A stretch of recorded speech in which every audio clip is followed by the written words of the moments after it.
Calling our regular meeting agenda to order. Mr. Clerk, roll call, please. Dominic. Present. Lyndon Johnson. Jackson. Lynn. Bowen. Present. Cawthorn. Present. Watts. Middleton. Present. Atkins. Here. Chavez. Here, sir. Smith. Present. Lewis Johnson. We have a quorum, ma'am. Thank you, sir. We'll have our invocation by Commissioner Doug Dominic, and we'll have our pledge by Commissioner Matthew Lynn. Please stand and silence your cell phones. Your Heavenly Father, thank you for allowing us to be here today. I ask and pray that you watch over and protect us each and every day.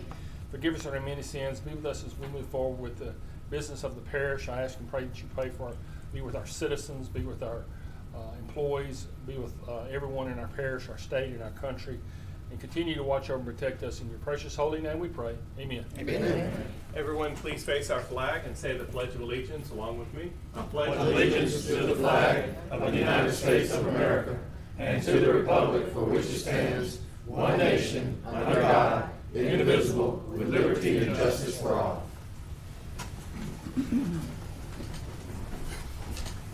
Thank you, Commissioners Dominic and Lynn. Mr. Clerk, I have no agenda additions. Do you have any? No, ma'am, I do not. Okay. At this time, we'll have citizens' comments. Citizens who wish to address the commission on any issue other than zoning, please fill out a comment card located in the chamber foyer or return to the president or the clerk of the commission. Individual comments are limited to 3 minutes. I have a few comment cards here. I'll begin with Ms. Tangela Sylvie.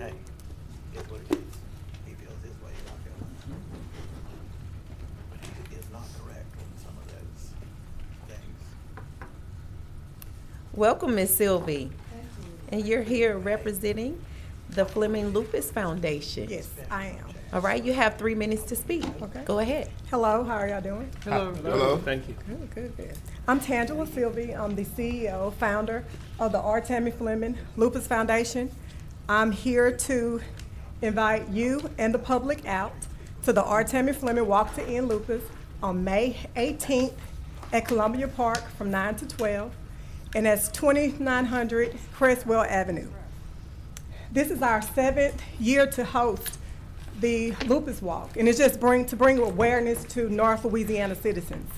I would like to give you a few facts about lupus. Lupus is a chronic autoimmune disease that can damage any part of the body, the skin, joints, or any organs. Lupus is difficult to diagnose, hard to live with, and also a challenge to treat because it's unpredictable and misunderstood by a lot of physicians. The impact of lupus ranges from mild to life-threatening. Joint pain, skin rashes, fever, and fatigue are the most common symptoms of lupus. The Lupus Foundation of America estimates that 1.5 million Americans and at least 5 million people worldwide have a form of lupus. 1 in 537 women are impacted by lupus. Locally, the LSU Health Center, the rheumatologists, they see over 300 to 400 patients, and about 30 to 40 new patients are diagnosed yearly. Lupus attacks mostly women at a childbearing age. However, men, children, teenagers can develop lupus. Most people with lupus develop the disease around the ages of 15 and 44. I'm asking that you all support the walk in any way that you can by spreading the word, even joining us on May 18th at Columbia Park from 9 to 12. And also, it's no registration fee, but donations are welcome. And spread the word. Awareness is the key. And that's my part on the R. Tammy Fleming Walk to End Lupus. Thank you. Thank you for coming. All right, thank you. Our next citizen is Allison Washington.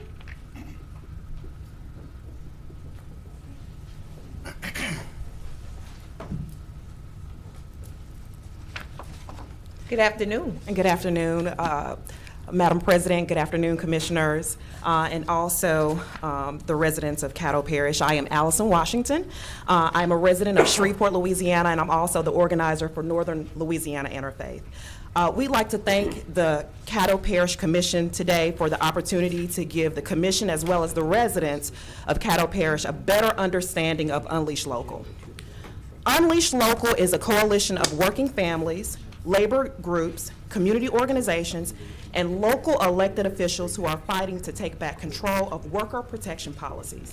We believe that local leaders should have the power to ensure that jobs in their communities can sustain their families. Now, most of us understand and realize each and every day on the media how the negative elements of Louisiana plague us each and every day. They tell us about how Louisiana is the highest child poverty rate, or has the highest child poverty rate in the country at 28%. Louisiana also has the second highest poverty rate in the country at nearly 20%. 22 states already allow local governments to determine minimum wage law, and 27 states already allow local governments to determine earned leave policies. Why does this even matter? More than 1 million Louisianans live with extreme economic insecurities. Many of them work multiple jobs that don't pay enough to sustain a family or offer the kinds of workplace protections that provide stability and security. As the cost of living continues to rise at a much faster pace than wages, local lawmakers have been handcuffed by the state, forced to watch helplessly as families in their communities fall further behind. That is the information that I have to present about Unleash Local. Thank you. Thank you, Ms. Washington. Our next citizen is John Ratcliffe.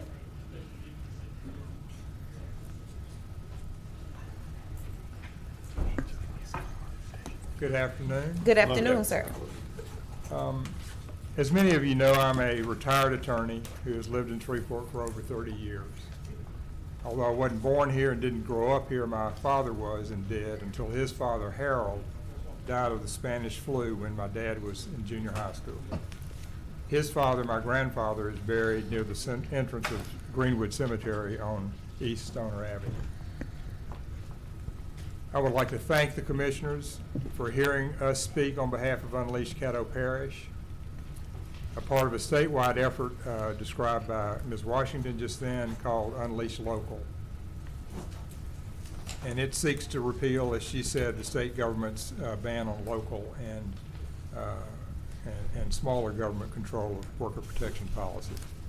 Before I begin, I would like those who are in the chamber who support this effort to please stand.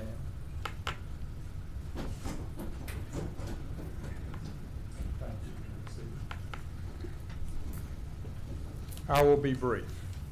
To be clear, this is not an effort to have the state legislature raise the minimum wage or provide for minimum leave days. And it is not an effort to have the commission do so. It is an effort to have the legislature allow parish governing bodies like this commission and municipal governing bodies like the Shreveport City Council to do so. As you probably know, the bill representing this effort, which is currently before the legislature, is House Bill 422, sponsored by Representative Duplessis and Senator Bishop. The basic argument for granting localities the authority is quite straightforward. Economic and other conditions, including working conditions, vary significantly from locality to locality. To take a simple example, the cost of living in Orleans Parish is higher than it is in most, if not all, other parts of Louisiana. And the cost to live in Caddo Parish, just to live in Caddo Parish, is different than it is in other parts of the state. Therefore, it makes sense for local governing bodies, including this one, to set minimum wages in their localities rather than to have a supposed one-size-fits-all minimum wage across the state. More generally, local government is more likely to pass laws and policies that reflect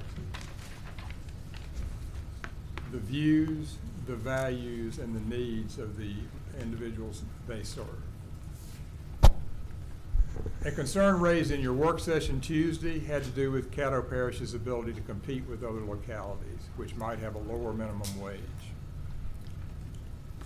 Among the factors to consider if the parish is granted the authority by the legislature will be whether a particular minimum wage will be more or less competitive in some sense of that word. There are, of course, other factors. Move to extend. There are other factors. Second. It was moved by Commissioner Lyndon B. Johnson and second by the chair to extend time. Is there anyone in opposition of extending? Okay, that passes by acclamation. Thank you. You have an additional 3 minutes, I sir. won't need that, thank you. Okay, go ahead. Let's see. There are, of course, other factors to consider, including the impact of a particular minimum wage on our ability as a parish to feed the hungry, clothe the naked, and house the homeless persons who live here. But again, that is not what this resolution is about. It is about whether Caddo Parish, with its own economic conditions and views, values, and needs, is in better position to determine the impact of a particular minimum wage and leave time on the persons who live here than a legislature comprised, for the most part, of persons who do not live here. Thank you again for hearing those of us involved in Unleash Caddo Parish and for considering the resolution with respect to our effort on behalf of this parish and municipalities and parishes across the state. Thank you, sir. Thank you, John. Our next citizen is Mr. Gabriel Baderos, El Cabo Verde. She I'm did hungry. good. She did great. Good job. You have 3 minutes, sir. Thank you for having us here. Okay, you don't have to hold the mic. It'll project for you. Just stand and relax. The reason I'm here in front of you to talk to you about it's the House Bill 335. The bill supporting the labeling of shellfish, shrimp, especially in the state of Louisiana. It's a over a $500 million industry, and I'm a board member of Slow Food North Louisiana, and so we're supporters of this bill. We would like for you guys to support this bill, label our shrimp, make it mandatory for restaurants to say whether the shrimp comes from the state of Louisiana or the country of origin. Actually, the bill was in the House today. I think it passed. Well, not in the House, but it's going into the House in the committee. And what we want to know, we want to tell you is that shrimp, we would love to support our local communities, our shrimpers, our families that are here in the state of Louisiana. And also, we want to also be aware that most of our imported shrimp that comes from overseas, it's shrimp that hasn't been tested for drugs. Most of the shrimp has residues of antibiotics, lots of antibiotics on them, and a lot of these places are raising their shrimp in sewage water. Unfortunately, our government doesn't allow drug testing on these imports, so we want to make it a point where we support our local shrimpers. If you go to a restaurant here locally in Shreveport, it's not mandatory for anybody to tell you where the shrimp comes from. And it's very important for you to know that our citizens here have the right to know where the shrimp comes from, whether it's imported or domestic, but we have the right to know. And so we're here to tell you that, we like for you to support this bill. It's very important for families in Louisiana as well, and for our citizens as well. It's the well-being of our community. We have a health crisis, obesity here in Northwest Louisiana. So we'd like for you guys to support it as well. Thank you very much for your time. Thank you, Chef. Thank you. Thank you. Next citizen is Mr. James Lacoste. Hey, Tabitha.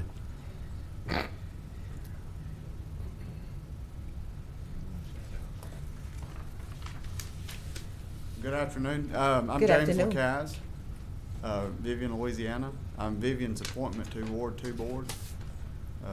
I'm honored to be asked and to be appointed or to serve, and hopefully all goes well and we can make some changes in our small community in Northwest Caddo Parish. Thank you for the opportunity. Thank you. Okay, James. thank Thanks, you for James. coming. I have no other comment cards, Mr. Clerk. We have no others. We move to visitors. Ms. Pam Atchison, SHRAC Executive Director. Yay. Good afternoon. Enjoy. I know I'm not Pam, I can't fill her shoes, but I'm going to give this presentation today. Welcome. My name is Wendy Ben-Scotter. I'm the Executive Director for Shreveport Common, Inc. And with me today is Shreveport Common Chairman Shelley Regal, Vice Chairman Mr. J.B. Beard, and also here today are some of our partners, including our neighbors, developers, and Pam Atchison, Executive Director with the Shreveport Regional Arts Council. President Gage Watts, Vice Chairman Chavez, and Commissioners, thank you so much for inviting us to give you an economic development update on all that is happening in Shreveport Common. I promise you won't be bored. This is everything that's happened since you made the $1 million challenge for construction of the Common Park. Shreveport Common is becoming a neighborhood. It's a community with neighborhood engagement and representation. The area is cleaner and safer than it's ever been, and the gatherings are common. Like this Tuesday, when the neighbors are going to join us for an ice cream social and the Green Oaks Jazz Band, and we hope you'll all come join us and see all that there is to see in the 9-block area. Since we met with you last, the work by private property owners continues with gusto. I know you remember that the Bryants have been working on this property for a while, but Debbie now has 3 jobs so that she can have a full-time carpenter working every day to bring this building back to life. And property owners like Rob Cochran, who has completed the redevelopment of his 3 very important historic buildings, long unoccupied. He now has fantastic market value lofts on the first floor. He's now renting one artist studio to a local artist. It's a seamstress, and he has commercial spaces on the first floor, all fully leased. And all of this is bringing life to the area, and it's adding property sales tax that invests back into our community. So when we started in 2010, we told you that there were 0 investments in the area that had been made in over 50 years. Today, I'm happy to report that $50 million has been invested. That's up $1 million from when we talked to some of you recently, but it is now $10 million additional dollars that have been invested since you voted on the Common Park, and $5 million of that increase is since we reported to you last August. Building occupancy has increased from 64%, it's up to 64%, and property values are remaining about a 30% increase over when we started. The economic impact in the area, in the 9-block area, is expected to reach $271 million. We've told you that before. That was a study that we had commissioned for you by NLEP in order to get you the bottom line number of what type of impact was there for development that happens from 2015 on because of the park. And I want to tell you about a couple of those. But first, I want to tell you that construction's already taking place on 2 of those properties. 4 others are in pre-development, and 2 are starting construction soon. So the total investment of public and private dollars in the area since 2010, $20 million is public investment, and some of that in historic buildings, $30 million private investment. This includes residential, commercial development, public venues, public art, programming, and infrastructure. This does not include the invested in the construction of the park to date. So I want to show you what this looks like. There's been $50 million invested by 30 public-private partners, most of it, nearly $40 million, investing in preserving historic buildings and putting them back into commerce. And the red dots you can see there symbolize the completed projects since 2010, either redevelopment or preservation. The green dots represent the 9 projects currently under construction. The blue dots represent 13 properties that have active pre-development investment on that property, such as they've been purchased or they're in design and fundraising. And the yellow dots represent the major large projects in the vision plan that we continue to work with every day, but we can't tell you that anything's been invested since 2010. This looks like the same map, but it's not. I just want to show you all of the investment that's happened in the area since 2015 when you voted on the park. Property owners have chosen to save these historic buildings on these properties, and 3 of these properties let me back up.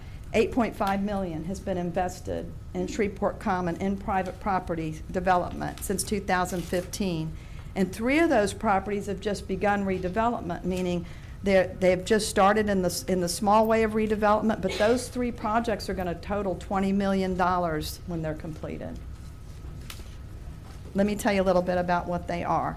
One is a building that you know is Unita Biscuit Building under construction at Milam and Common. And I spoke with Edward Taylor and Wayne Brown yesterday. You might remember Edward, he was here in 2015 telling you that he needed the park to be completed to sustain this project. Well, the Unita Biscuit Building, I know you remember, was self-destructing. You've heard about the roof caving in about a year and a half ago. When this project's completed, it's going to be a $10 million project. But more importantly, it puts 30, I have up there 30, but it's actually 32 artist apartments. So it's sustained commerce in the area. And we already have artists that are trying to move in there. We're telling them they have to wait a year. Because my update is that I spoke with Edward Taylor and Wayne Brown yesterday, and they reported that the roof collapsed even more last month, and because of that, they had to stop construction and start shoring it up. But they are planning to start construction again in June, and that they will be open by the summer of next year. This new investment since 2015 also includes this area called Louisiana Cotton Exchange, which was part of the vision plan. It was the most blighted area in downtown Shreveport. It's just 2 blocks away from the Common Park. When these properties are completed, the owners will have invested nearly $7 million into these buildings and have brought bring private exciting commerce back to the area. And the greatest challenge of those and to the Shreveport Common revitalization plans was hinged on the dilapidated Arlington Hotel, which is a cornerstone of the Cotton Exchange section of Shreveport Common. The city of Shreveport acquired the property as directed by the plan, and we created an RFP which went out for bid last month. Andrew Larson and Lindsay Pennington with Larson Family LP submitted the winning bid to make their dream, our dream, and the city's dream, and your dream, we hope, come true with this project. And here today, Andrew Larson will update you on the progress of their Every Man a King distillery. Then there's the 1920 Andrus Garage in the unused for over 30 years right there at Crockett Street. I know you've seen it forever. It took us 3 years for Shreveport Common to buy the building. And when hearing about the park, the owner said to us that he was confident now that combined with our selection progress, which Pam calls a Shark Tank savvy panel, would put the right person in the building. And Jim Walsh, who is here today, is going to tell you about his plans for the Andrus Arts Entrepreneur Center. He has already invested $60,000 in that building just in the last month. And again, he'll tell you more about that in a minute. So Shreveport Common is in Choice neighborhoods, and it's also the cultural bridge between Choice and downtown Shreveport. We needed it, and there was no way to connect those with that blight. And the first HUD Choice implementation project is the Southern University Milam Street Kitchen Incubator, expected to open within 1 month. The CESLA team is here to talk about this important project in a bit, so we'll bring them up in just a minute. But I want to say to you, in closing, that the attraction for the developers, and the attraction for the community and the investors is that Shreveport Common has been dynamically programmed for the last several years, and that commitment stands strong forever. Pam Atchison is committed to making sure that that happens and to make this investment then for the property owners, because it's the commitment to make this investment come true by the confidence of sustainability delivered by the Common Park. Without the Common Park, we cannot keep the sustainability in the area that the programming brings. So next, J.B. Beard, Vice Chairman of the Shreveport Common Board, is going to come talk to you about what the Common Park means to these business owners, investors, and developers. Thank you, Wendy, and good afternoon. Good afternoon. About 6 months ago, I had been on the Shreveport Common Board since the board was founded, which is about 5 years ago, or 4 years ago now, and involved since about 2011 through 3 administrations here in Shreveport. I seem to be able to lose it. But about 6 months ago, it feels like the olive came out of the jar, you know? There's a lot of cliches we use in development and investment, and my family and others have been investing in this area for a very long time. But when work was started on the park, when people actually saw the concrete ripped away, the dirt overturned, and the little machines out there pushing dirt around and burying infrastructure, when that happened, it was like the first olive came out of the jar.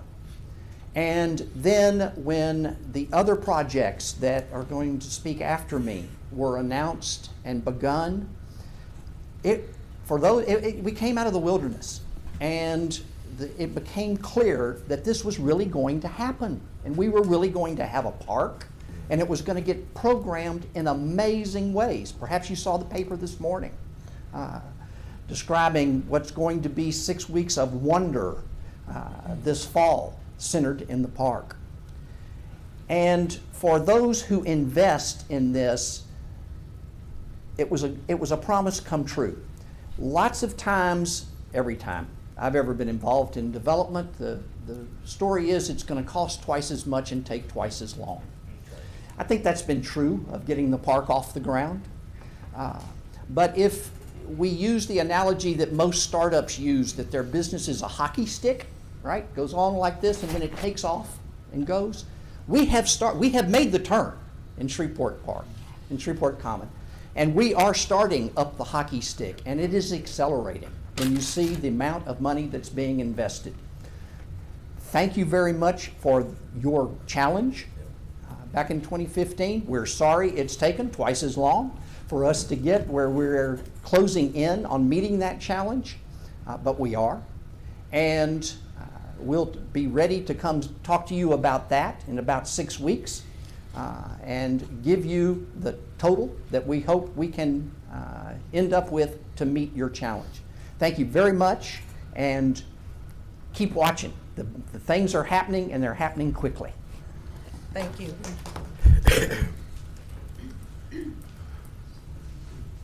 Vice President Chavez. Thank you. Guys, make a motion. We had two gentlemen that wanted to speak under citizens' comments, and they just asked if they could delay their citizens' comments to speak after Wendy and Mr. Baird because they were relative to their presentation. So I said I would go ahead and make the motion for them, and I'm sure my counterparts would allow that. It's three. I hope that's okay that we have three. I'm sorry, we have a motion on the floor right now. This is the last two. Okay. Okay, It's Andrew Larson and Mr. Jim Malsh. all right. So they're 3 minutes apiece on citizens' comments. Okay, well, just let me ask my colleagues, is anyone in opposition of that motion? There's no opposition, that passes by acclamation. Thank you. Go ahead, Ms. Wendy. I'm sorry, we have a third. It's Therese Jose from the Incubator Kitchen.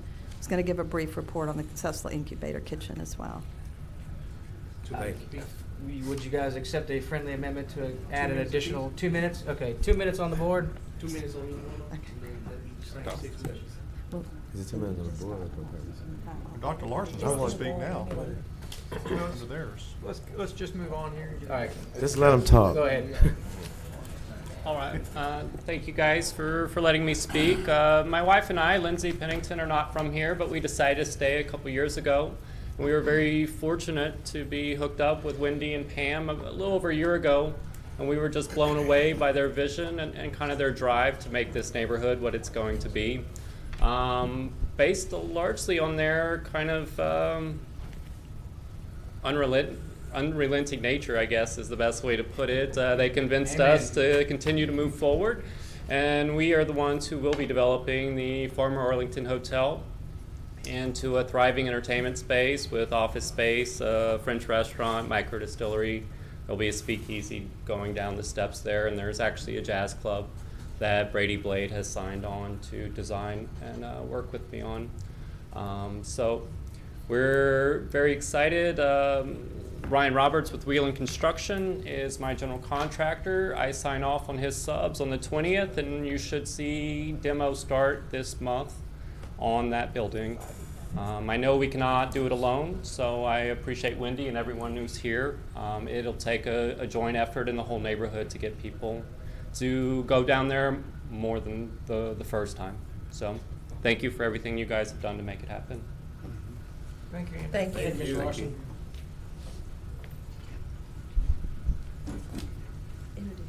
Good afternoon, I'm Jim Walsh. Good afternoon. So I've got this little fixer-upper at 717 Crockett. I did survive the Shark Tank, and I think part of it was because the bottom floor, everybody's seen this building before, and it's going to need everything except walls. The bottom floor will be go ahead to the next slide. The bottom floor will be an art gallery and artist co-op, similar to Cohab. There'll be 3 other large bays on the. This will be very affordable rent, and Shrek and Shreveport Common gave a poll to the kind of the feedback from the artists, and so we designed it around that. Washrooms, washer and dryer, and things that they would need. On the second floor is going to be all entrepreneurs or companies that support entrepreneurs. With this being an opportunity zone and the tax credits makes it extremely attractive and doable. There's going to be about 3,700 square feet of flex space, which will be people who don't really need a full office, kind of like a Cohab, but for people who can afford the incredible rent that's going to cost, so that we can support the bottom floor. Thank you. Thank you, Jim. Good afternoon, Commission. On behalf of Southern University, I am Teresa Hose. I'm the Executive Director for the Milam Street Incubator Kitchen. We currently are going to be opening hopefully in June. So our fingers are crossed for that. We do have bid out on equipment, and the building should be released to us by the end of the month, and then just going through getting our certificates to get open. Our community kitchen is going to be great because we're going to be offering culinary training, and we're also going to be helping food-related businesses for a need they need in this community, and that is community kitchen space.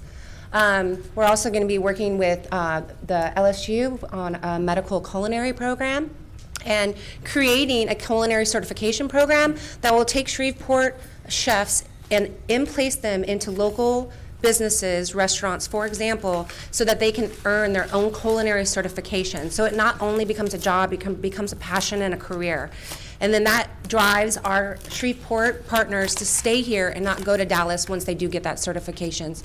There's a lot of facets to this. We have job training, community cafe, as I mentioned, culinary medicine, and the coffee cafe. This is currently what it looks like. We do have it's all paved now, so it looks a little bit different.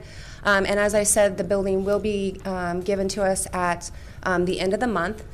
So at this point, $1.6 million has been invested into this project. We currently have $1.2 million set to the side to go into the second phase, which is a processing plant here to help our food entrepreneurs be able to ship their products out of Shreveport.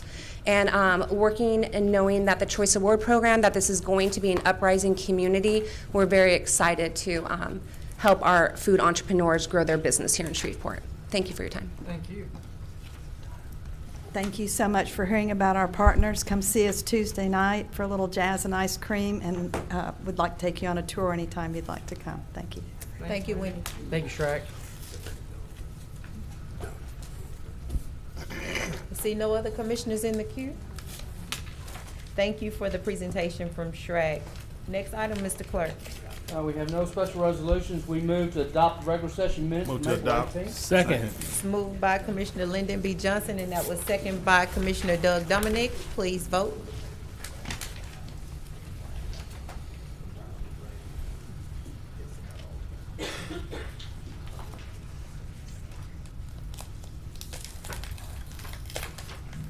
And that passes 11 with 1 out of the chamber.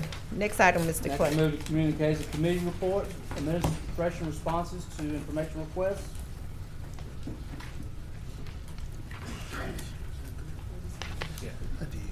We have nothing at this time. Commissioner Lyndon B. Johnson. Okay, thank you, Madam President. I want to start off by saying that last week, spent most of the week in Detroit, Michigan at an economic development conference. And in that conference, the talk was about technology, voting rights, civil rights, the Census 2020, economic reality of in-house versus outsourcing, water contamination, PFOAs and PFOSs, and Generation X, chemicals, criminal justice reform, bail reform, and jail diversions. And then the last thing that we talked about was charter schools. It was a very informative conference. We had elected officials from the East Coast, West Coast, from the South, and to the North that was there to sit there and network and try to figure out how we can make our United States better. Also, we had 4 presidential candidates that were in attendance that came and spoke to the group as well. Very informative. I think some of our colleagues should be looking to try to go to the next one. The next one will be in the state of Texas and the city of Houston. One of the other things I want to ask is on our public works. A couple questions.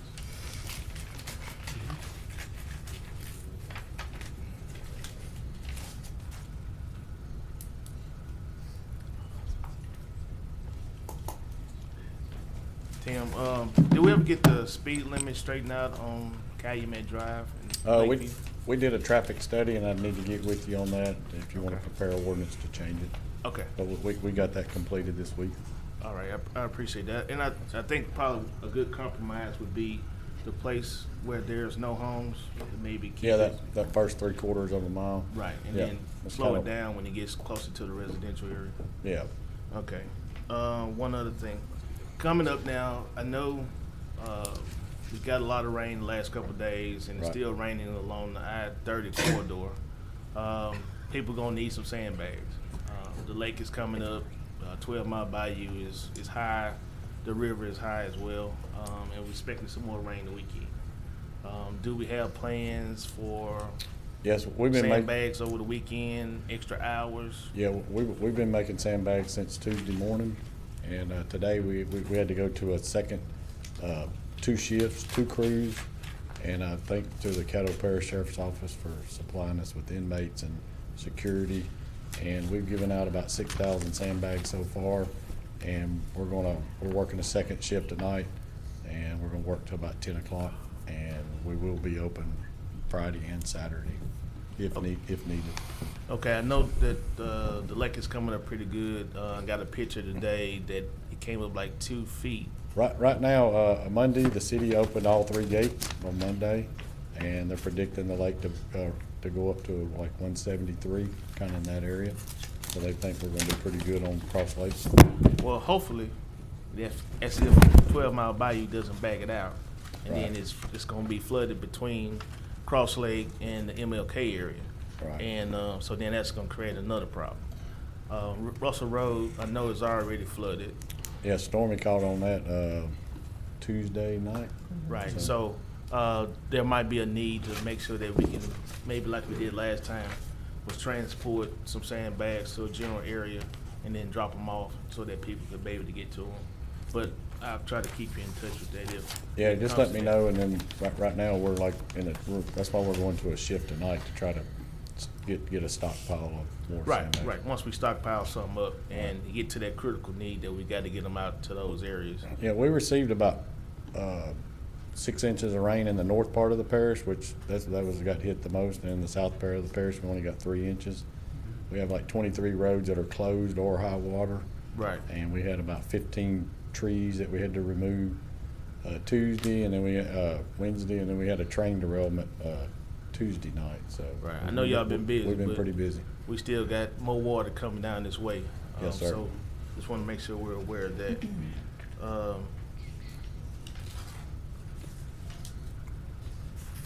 That's it for you. All right, that'll work. Right, thank you. And then I also want to give a thanks to Animal Services. There was a case of a horse on Riviera that the guys went out and took care of. There's still some more issues, but as far as the law is concerned, they did all that they could do. I will be setting up an Animal Services meeting so that we can propose some changes for larger animals besides dogs and cats. Talking about horses and cattle that might be in some neighborhood areas that we might need to shore up a little bit. Is Henry around somewhere? Yes. He's over there. It's coming, Mr. Johnson. He's coming. Henry, do we have any kind of update on affordable fence? I'm sorry, on? Affordable fence? No, sir, that is still pending in the court. Okay. Well, you know, right now, grass is starting to grow, and, you know, snakes, rodents, and all that is starting to accumulate in that particular area. So if we can try to nudge the court a little bit to say, hey, we need to move forward doing something with Yes, this. Because you got residents, I mean, they keep their yards maintained, cut, and they go outside and look, and that's what they see. So I think we kind of been kind of slow moving with this, that we can try to get something done so we can try to clear it out like we should. Yes, sir. All right, thank you. That's all, Madam President, I have. Thank you, sir. I saw former Commissioner Michael Williams walk in. Hello, sir. Thank you for visiting us today. See my wisdom paying off up here. Yes, it has. Vice President Chavez. Thank you, President. Mr. Samuel, I wanted to thank you for, we had a situation with an alligator in a neighborhood pond, and you guys came up with a resolution. It's actually interesting, the man and the customers that came to us are sitting over here in the front row. Mr. Baldettes, his clients at his restaurant were the ones that were concerned with the alligator. So they are working on it, Gabe, and they've come out with a plan to extract the alligator and move him to a better location. Samuel, thanks for doing that for us. That's all, President. Thank you, sir. Commissioner Doug Dominic. Oh, Tim, quick question.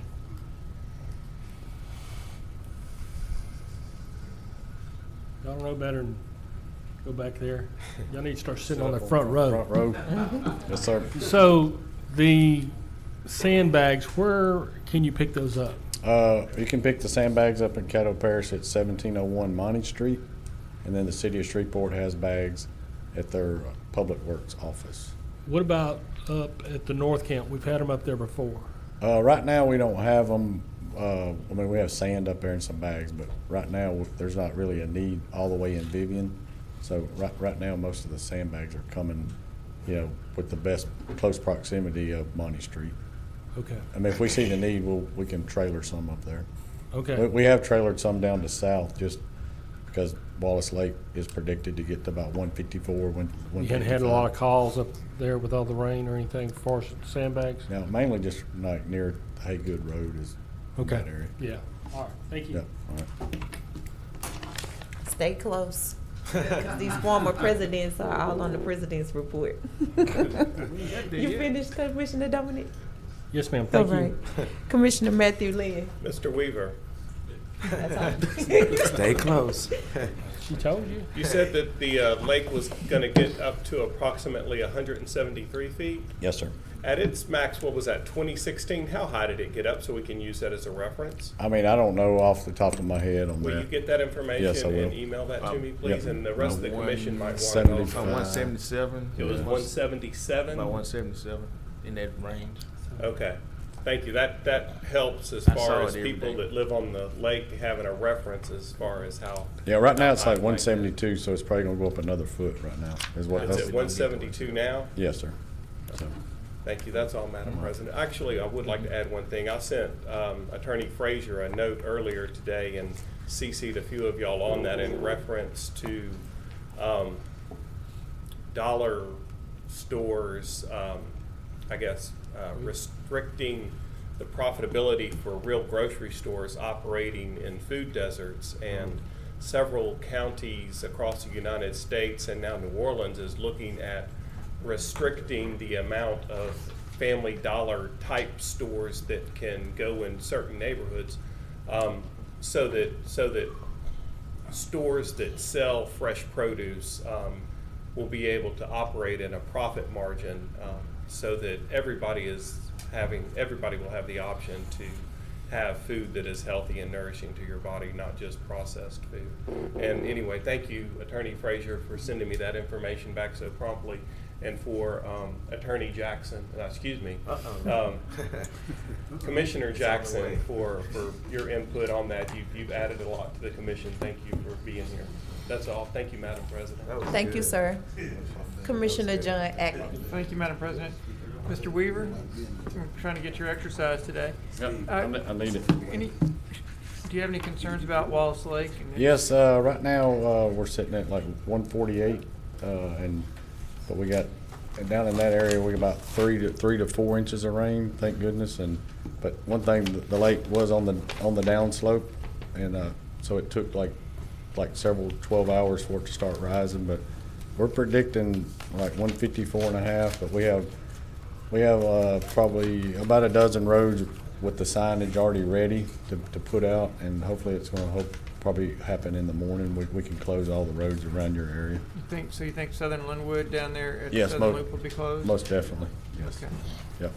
All right. Barron Road, Linwood, Tire Road, all that. And is there anything you can tell us about the derailment? I mean, we were called out by the Sheriff's Department to supply some dirt, and to contain the fuel. So the Sheriff's Office had a command center set up, and That's a pretty straight. I mean, that's a straight stretch. They've had a couple accidents throughout this part due to all the oil activity. It was a saltwater truck, and on the track. So. I see. Okay. Thank you. Yep. Thank you, Madam President. Thank you, sir. Commissioner Stephen Jackson. Yeah, I just wanted to I looked out in the audience, see a lot of familiar faces, but did want to recognize Dr. Sylvie, who is here today. I'm not sure if she's here for a specific reason or not, but Yeah, she spoke. Great. I think on probably lupus, probably. Okay, but I just as personal privilege, I kind of have a distinction not only of representing this downtown area, but within my district, I have some phenomenal schools that are doing some phenomenal things, and being led by phenomenal women. Cherokee Park woman, North Highland, Dr. Hampton Sylvia is her name, and Booker T. Washington and J.S. Clark. So all of those female leaders in my district, but wanted to recognize Dr. Hampton Silva here and appreciate the work you're doing in Cherokee Park. Also wanted to recognize her mom. She was my church usher when I was growing up over at Midway number 2. So just wanted to say hello and welcome to the commission meeting, and we look forward to coming over to Cherokee Park, and thank you for the work you're doing with our young children at the CPE experience. Thank you. Thank you, Madam President. Yes, sir. See no other commissioners in the queue? Next item, Mr. Clerk. Next, we move to President's Report. Well, good afternoon once again. Good afternoon. So the conversation has already began about the stormy weather. However, I believe I should start out by saying why I'm wearing this cape on today. I know you all probably think I'm a superhero, right? Wonder Woman. Well, I am, actually. So this is a cape that I was given while we were lobbying in Washington, D.C. There was a group of advocates who were advocating for lupus awareness. Ms. Sylvie came down today to invite and challenge each of us to participate in the lupus awareness walk that will be held on May 18th. So I thought today would be a great day for me to wear this cape and show my support for Lupus Awareness Month. All right. So that's why I'm wearing this cape. Thank you, and I'll continue now with the stormy weather. Yes, I like that, right? Report. So, Mr. Weaver has already given us a lot of insight about the weather and where we are as far as the streets that have closed, the road closures, the train derailment, the sandbags. We've announced those places where you can pick up those sandbags if you need them, if you're listening. The trees that are down. I just want to make sure that the public understands that your safety is very important out there, because those grounds are soaked and those trees will tumble and fall. And we do not want you to get hurt sightseeing, playing in those dangerous areas. Make sure that you're keeping your kids away from those creeks. The water will rise quickly. We are still under a very severe possible threat for this area. So make sure that you are conscious of the areas that you're in at all time. Remember to turn around, don't drown. It's not that important, it can wait. I personally had several calls today about people's cars who flooded that worked really great in my interest, however, but it's bad that those cars were flooding out there. So the lake rising, and I'm glad that you've already spoken on the Cross Lake area. I've gotten some pictures today, and I wanted to make sure that I did a report on that the community is aware that they need to make sure that they're raising their boats. And as we talked about on Monday in the emergency preparedness meeting, to make sure that cattle is moved to safer and higher grounds. One thing that I want to say again, and I cannot stress this enough, I've been talking about it for 2 years. Yesterday when I was in the closet, because before my cable was interrupted, I heard to take cover. That tornado was very close to my house. However, my cell phone was on silent, so I did not hear the alert. We need those sirens in Caddo Parish. There were schools who kept the kids, who had not already taken off on those buses, but God forbid if they had already been on those buses and didn't know that they needed to take cover, because we didn't have any way to alert them when they're out there. So this is something that we seriously need to consider for the safety of our citizens in Caddo Parish. So I know that we've been already talking about it, Dr. Wilson, and I'm glad to see that Sheriff Prater is going beyond the call of duty to make sure that he reaches out even further as far as federal funding. So I really appreciate that you've already began to look into that. That was one of the conversations that we had in NOPCO about those weather alert systems. I also wanted to thank Mr. Balderos. Did I get that right? Good. You're doing great. Thank you so much for realizing the importance of keeping our dollars local here in Shreveport, in Caddo Parish. It's important for us to work together. Public-private partnerships is the key to us surviving in this era that we're in. So I thank you for coming down the courage to speak on a resolution that we're presenting on today.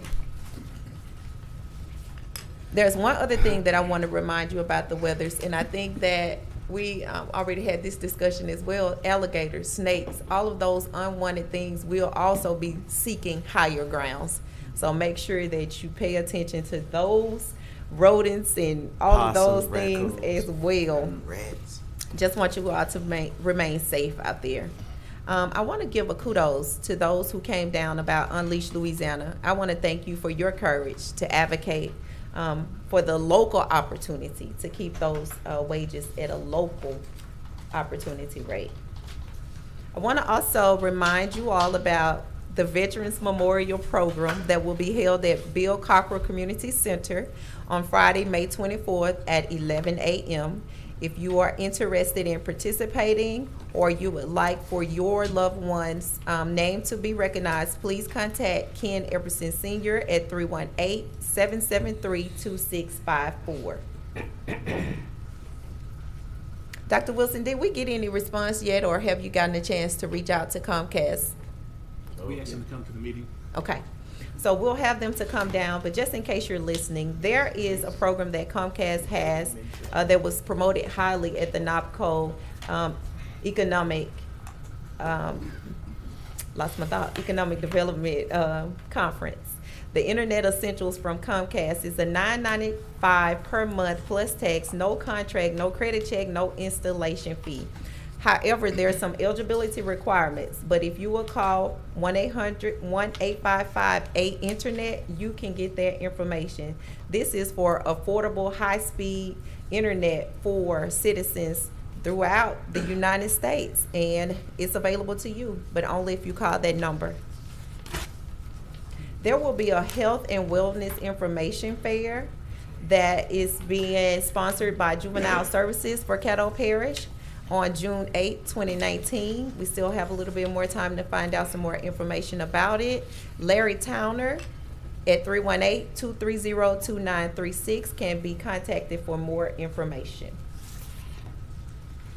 I want to thank Commissioner Lyndon B. Johnson, President over there, for touching on the NOPCO conference and the technology and workforce and all of the reforms that we discussed On Tuesday night, we had a forum about Code Red and the juvenile justice. So much that we've been dealing with are some of the same challenges that are being faced throughout the United States. However, the one thing that we learned from, I would say, about juvenile justice and the reform is that everywhere else they're talking about closing prisons and not expanding them. So that's something that I want us to think about as well. How can we do that? Do we continue to make services available so that we can have preventative measures or alternatives to incarceration? But that is a very important factor and something that is very near and dear to my heart. And I want to make sure that we're doing everything that we can to advocate for those children. I also want to ask you, Dr. Wilson, to make sure that on our website that you would list all of the organizations that we partner with or have wraparound services for the Juvenile Detention Center. I know that there are over 150 that are out there, but a lot of our public is not aware of that information. And I would like those listed on there and make it public information. Give us the opportunity to share it with our constituents and citizens as well. And lastly, I would like to wish all of the mothers a very happy Mother's Day. And that will conclude my president's report. Thank you.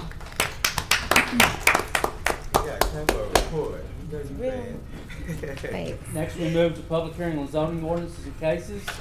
Ordinance 5868 of 2019 in regards to zoning case P919, amending the zoning of property located at 3800 block of Old Mooring Sport Road, Caddo Parish, Louisiana, from RA Rural Agriculture Zoning District to R17 Single Family Residential Zoning District.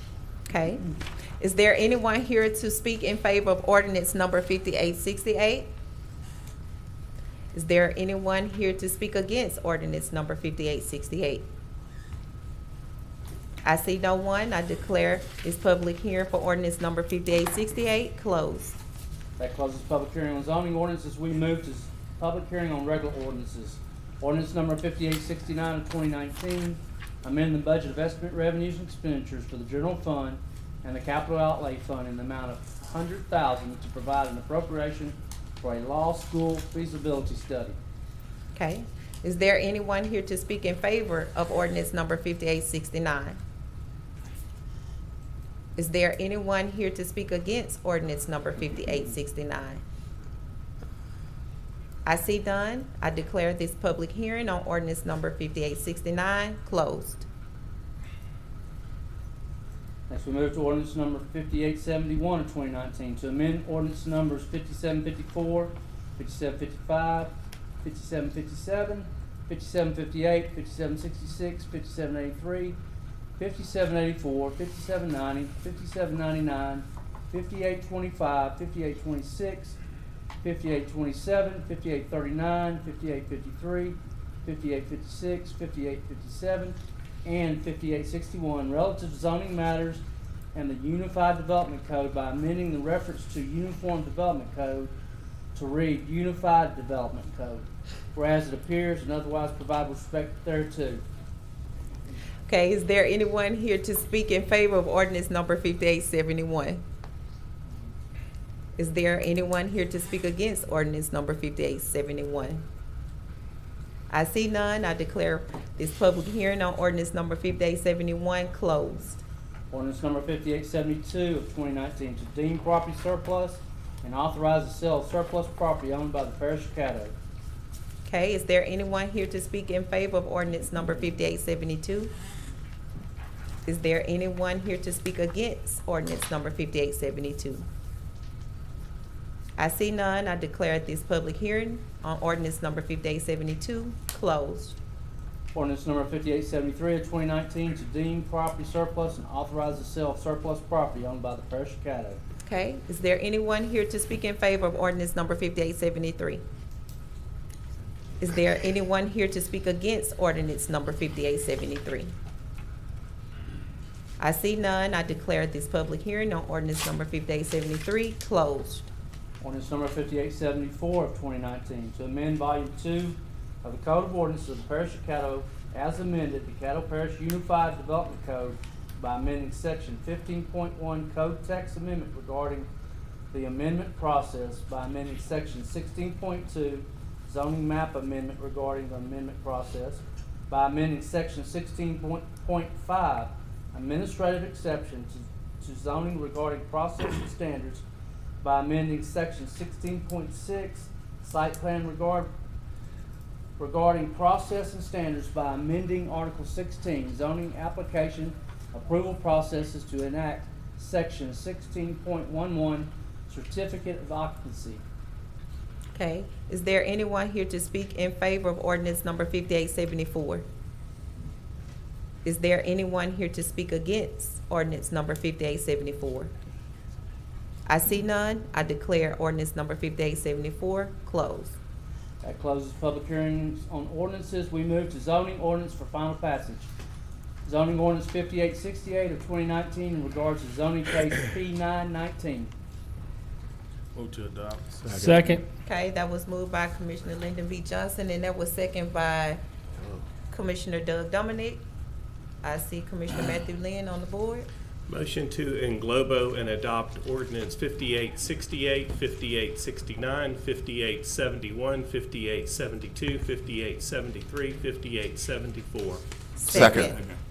That was moved by Commissioner Matthew Lynn, second by the chair. Commissioner Lynn, do you want to speak on that No. motion? Okay. Commissioner Stephen Jackson? Yeah, ordinance number 5869 for the law school. I'd like to add an amendment to note that we adopted resolution number 26 supporting HCR 24 in that as a part of this ordinance. Accepted. Second. Thank you. Okay. Point of That's- clarification, is that the adjoining legislation? then? Thank you. Correct. In the House? Correct. That's the what? This is the resolution that we did to urge them to, we did a resolution on April 18th. And so I just wanted to note that in our ordinance as well. Okay. Mhm. Okay.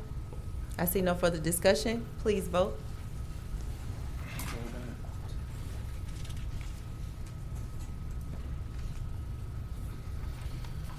And that passes 12-0. But that's the only amendment, so now we need to in globo and As and amended. adopt all. So moved. Moved by the chair, second by Commissioner Matthew Lynn. Please vote.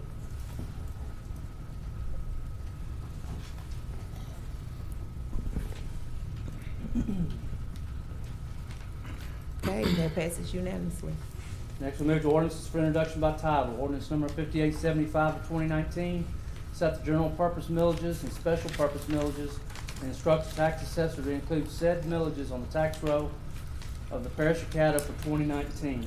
Ordinance number 5876, to adopt the values fixed or to be fixed by the Louisiana Tax Commission on all assessments for railway and other public service corporations, and to instruct the assessor to extend such assessments and values on the tax roll of the Parish of Caddo for the year 2019. Ordinance number 5877 of 2019, setting the assessments of property classified as timberlands, and to instruct the assessor to include said assessment on the tax roll of the Parish of Caddo for the year 2019. Ordinance number 5878, setting the parish millage for the purpose of paying principal and interest due in 2019 on outstanding parish bond issues, and to instruct the assessor to include said millage on the tax roll of the Parish of Caddo for the year 2019. Next, we need to ratify the minutes. Motion to ratify. Second. That was moved by Commissioner Matthew Lynn, and that was seconded host of by other Commissioner people. Stephen Jackson. Please vote.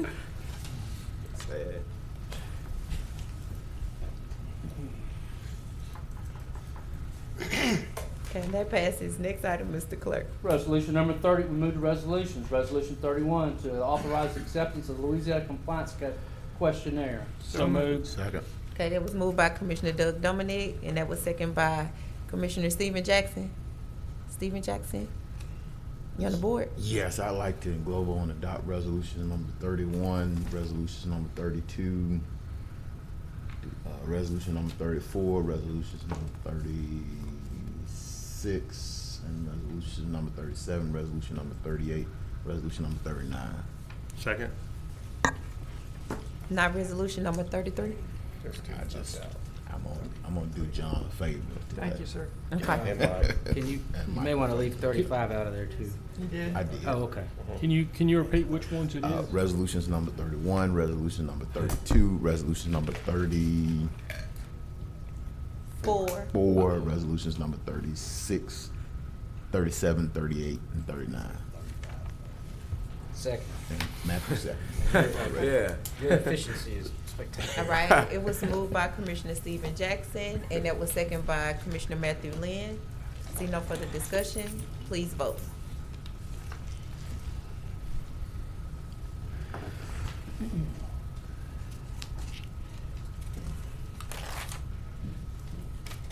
Mr. Dominic? Thanks, sir. Point of clarification, I know President Watts wanted to be on the seafood legislation, so you may want to add her name on that. Thank you.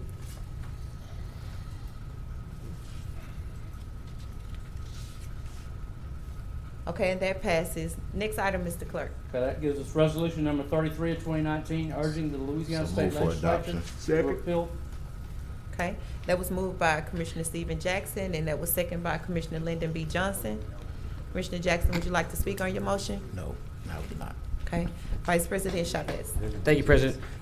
I appreciate you for bringing this up, Commissioner Jackson, but I did some research on it and looking at, for the federal minimum wage, there's 23 states that are getting paid currently the $7.25, and of the 4 districts that I chose, the best case scenario of cost of, or income rather, was $71,496 in DC. That's on the East Coast, West Coast, California at $52,000. Right here, we're at $43,000, and right next door is Mississippi at $35,000. So the statistics show that we're the 18th as far as the lowest when it comes to the cost of living. So I would rather benefit our constituents that the fact that they're getting paid more than the average American. And although I do agree that you can't live off of a $7.25 wage, I don't want to build a case of competitiveness between us having a higher minimum wage on this side of the river and doing ourselves a disservice by, let's say, Bossier keeping it the same, and then we lose business because they go across the river. So it's a situation where I would rather see us urging the state legislator to adopt something to pay more uniformly across the entire state, as opposed to a dial-down situation where it may hurt us in business. So I do appreciate you bringing this, but I just wanted to give you my explanation on why I'm not supporting it and voting no on it. That's all. Thank you, President. Thank you, Vice President Chavez. Commissioner Matthew Lynn. For that exact reason, I'm voting yes. When you pay more, you commonly get a better staff, and one thing that people complain about that I hear is customer service. And if you want customer service, if you pay them a little more, you're probably going to get a better person working with you. I owned a company. I had 33 employees, and the cost of employees, this per hour, went up while I had everybody staffed. And I let a couple of people go.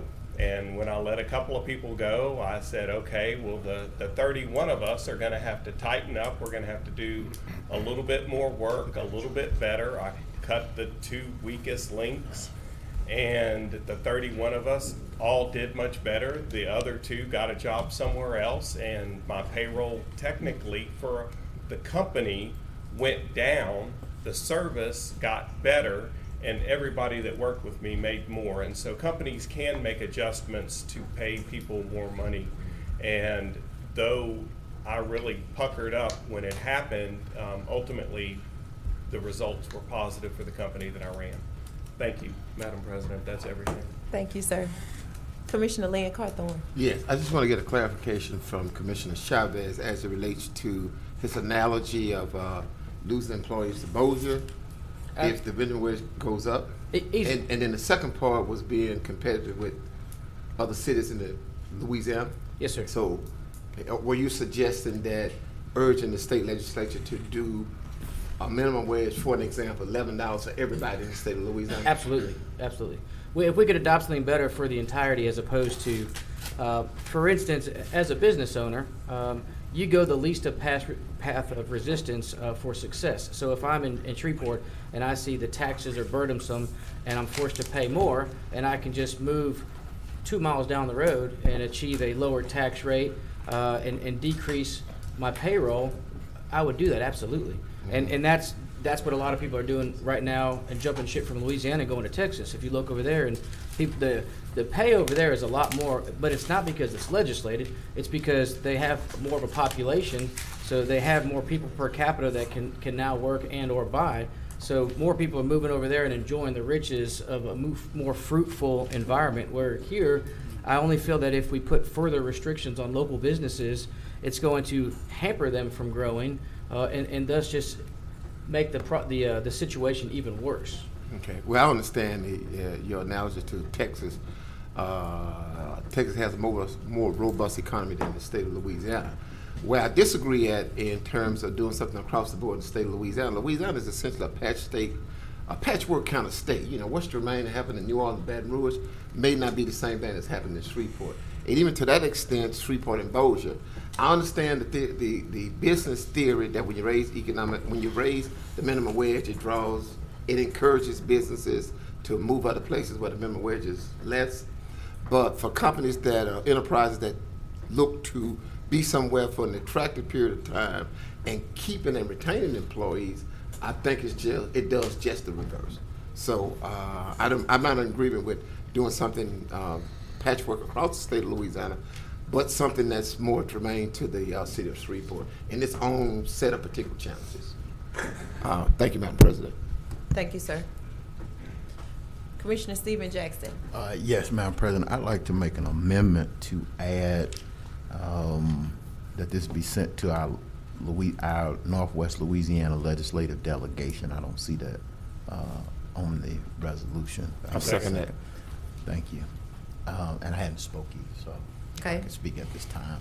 The motion is to amend the current resolution Correct. to add the words Northwest Louisiana delegation. Right, to send our delegation as well. To send to this resolution to be sent to the Northwest Louisiana delegation as well, correct? Correct. And that was second by Commissioner Matthew Lynn. Okay. Correct. And I will just speak to the fact that, again, as I noted on Tuesday, this was something that we've done with regard to the industrial tax exempt program, where we have lobbied to have more local input, local control. We recently, I want to say on the first meeting in April, we voted on a resolution to allow for local control over tax collections. So this is not the first time we've advocated for more local control. And what's more democratic than what we're asking for is to allow for the people of the state of Louisiana to choose. They may choose to say no. They may choose to say we like it the way it is. We don't know. As for us pricing ourselves out, we could price ourselves lower than Bossier, which could create competition in the market. Who knows how it could work? But what we do know is all we're asking for is for this to be an opportunity for local control. This is a local issue, and trying to put this decision-making process in the hands of the citizens who are actually out there making these wages. And so this is not about necessarily pricing ourselves out or even a race to the bottom. I would hope it's not. But we do know that, as Commissioner Cawthorn said, the cost of living in Dallas and the cost of living in New Orleans is much different than the cost of living here in Shreveport, Bossier area. And so we have to keep that in mind as well. I will support a resolution, and I'll even co-sponsor the resolution with you if it makes sense, about something that raises the minimum wage, even if it's incremental. But I believe we brought those resolutions forward before, and I don't know that you were in favor of them. But I am open to that.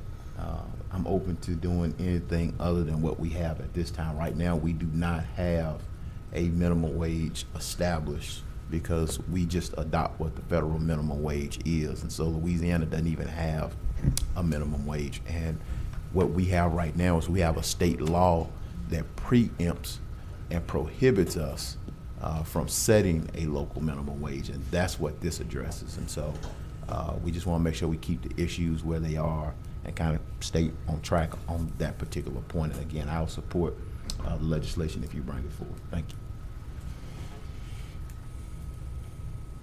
Commissioner Lyndon B. Johnson. Thank you, Madam President. I too have to disagree with what Commissioner Chavez says. I'm looking at some of the other states that surround us, like Arkansas. Their minimum wage is $9.25. So people from Arkansas are not rushing to Louisiana because our minimum wage is still lower than that. This is about if you have disposable income. If you don't have that disposable income, all your money is basically used for what you got to use it for, and that's the necessities of life. So if there's nothing else that you can spend it on, you basically are just doing it on necessities of life. The more you make per hour, the more that hand will open up a little bit more, because now you're gonna start doing some things that will be quality of life improvements. And so that helps out the economy as a whole. I can go visit and eat some shrimp and crawfish because I got more money that I'm got coming in. Without that, I'm sitting at home with a can of pork and beans or some bread and making me a syrup sandwich. It's totally different. So you know, you have to basically understand that the more minimum wage is, the more disposable income that you can possibly have. And this is basically saying that based upon the cost of living and what's going on in a particular parish, let the governing body determine what that minimum wage should be. I mean, it would be crazy to say that, you know, a governing body would say, at Caddo, that the minimum wage should be $20. That would be crazy. I don't think no elected official up here would even do something like that, when the rest of the nation is around $10, $11. That's what they're moving up to. So why we have to act like we're still professional. We're still going to do things the right way. It could also mean that we take it to the vote to the people, but at least give us the opportunity to do that and not let it be done at the state level. That's all this is all about. Okay, thank you, sir. Just want to note that syrup sandwich is good eating. Depends on what kind of syrup it is. Commissioner Lewis Johnson. Thank you, Madam only in the President. gold can. I think that the issue has been pretty well discussed. I think that my views have been expressed for the most part. I just believe that there is obvious value and benefit for local municipalities to have input in those decisions that affect our areas, and for that is not to negate or overlook the state and the state input.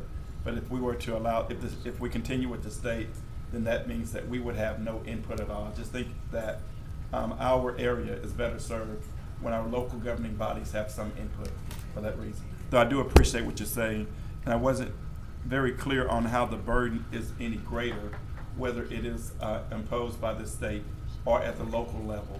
I did not see how that would differentiate in that respect, but that's my position. Thank you, and thank you, Madam President. Thank you, sir. Second time around, Vice President Chavez. Thank you, President.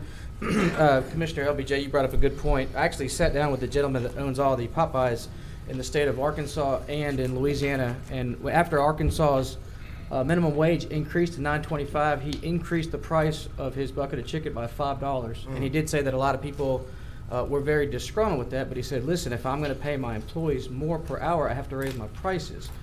Simultaneously, a bucket of chicken is not the only thing that increased in their cost of living.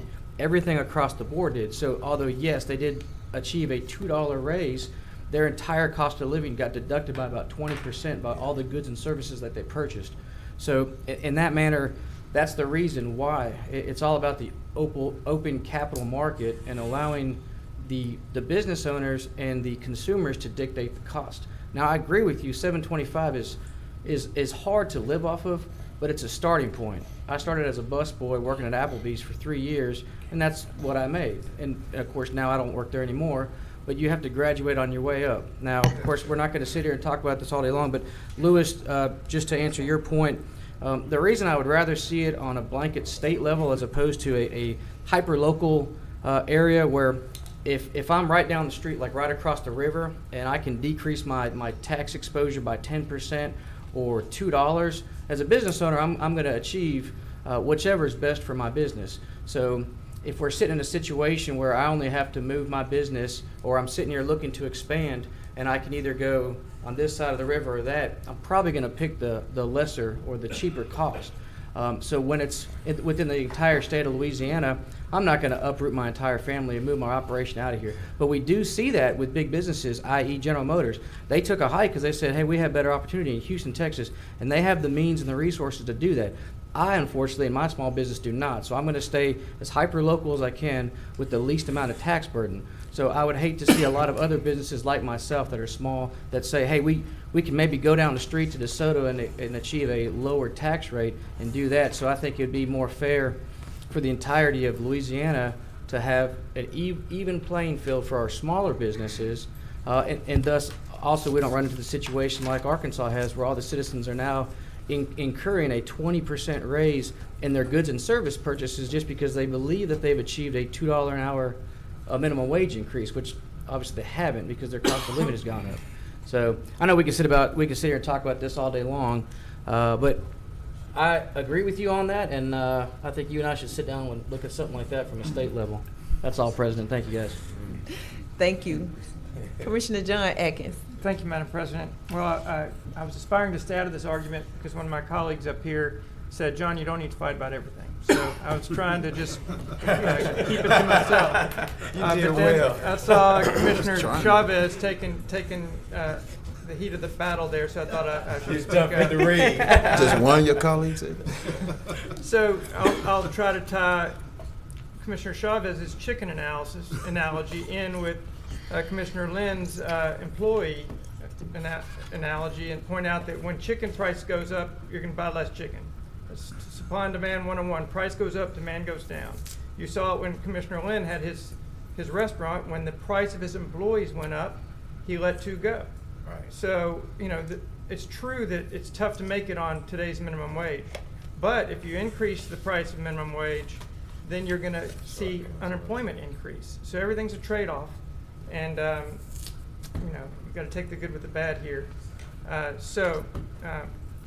But this isn't supposed to be about minimum wage, but I think it is large. There's a large part. Subliminally, right?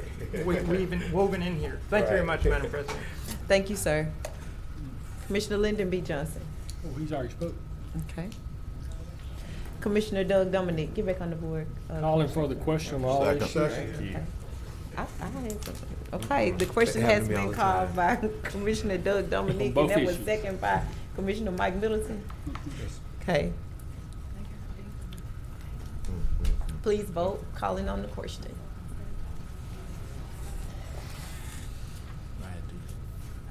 And that passes 11 to 1. LBJ must have talked about it. Okay, now we are voting on the item. We vote on the amendment first. On the amendment. The amendment, which was to include the Northwest delegation to. And then we'll come back and vote for the. Okay, so please vote on the amendment.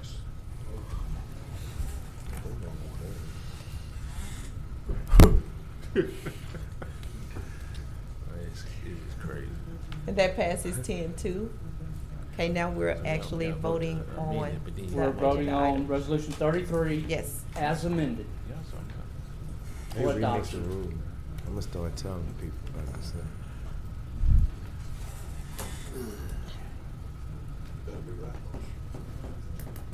He wrong.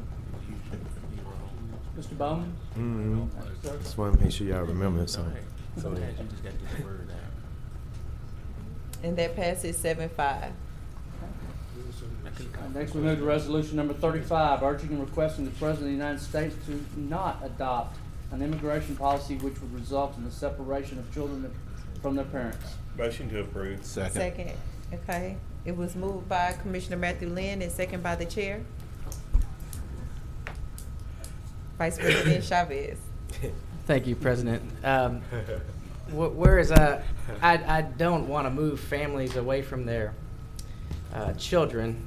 This one was very interestingly written, Commissioner Lynn. Thank you. I know there's a few people that'll be against it just because we're urging now the president.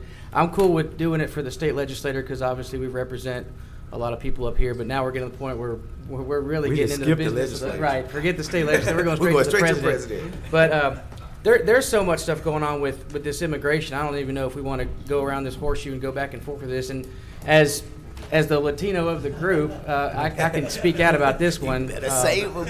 Because I had family that came here illegally, and I've had very long conversations with my mom about this, and I think that if you're given the opportunity to do something right, you should go file the paperwork and do it correctly. And I know Commissioner Lynn, I talked to you about this. This would be the same situation if I went and committed a crime and I got put in jail. Well, Sheriff Prater is going to stick me in jail and he's going to separate me from my son. Well, it's kind of the same thing. The people that are breaking into America are getting separated from their children. And I know we're going to go back and forth with this, but I'm just going to have to disagree with this one, not because I want to separate families from their children, but because we're getting into a slippery slope here, and the real intent about this is maybe we should just ask for some better immigration reform and write a letter and send this to our congressman rather than do it from the floor here. So that's all. Thank you, President. Thank you, sir.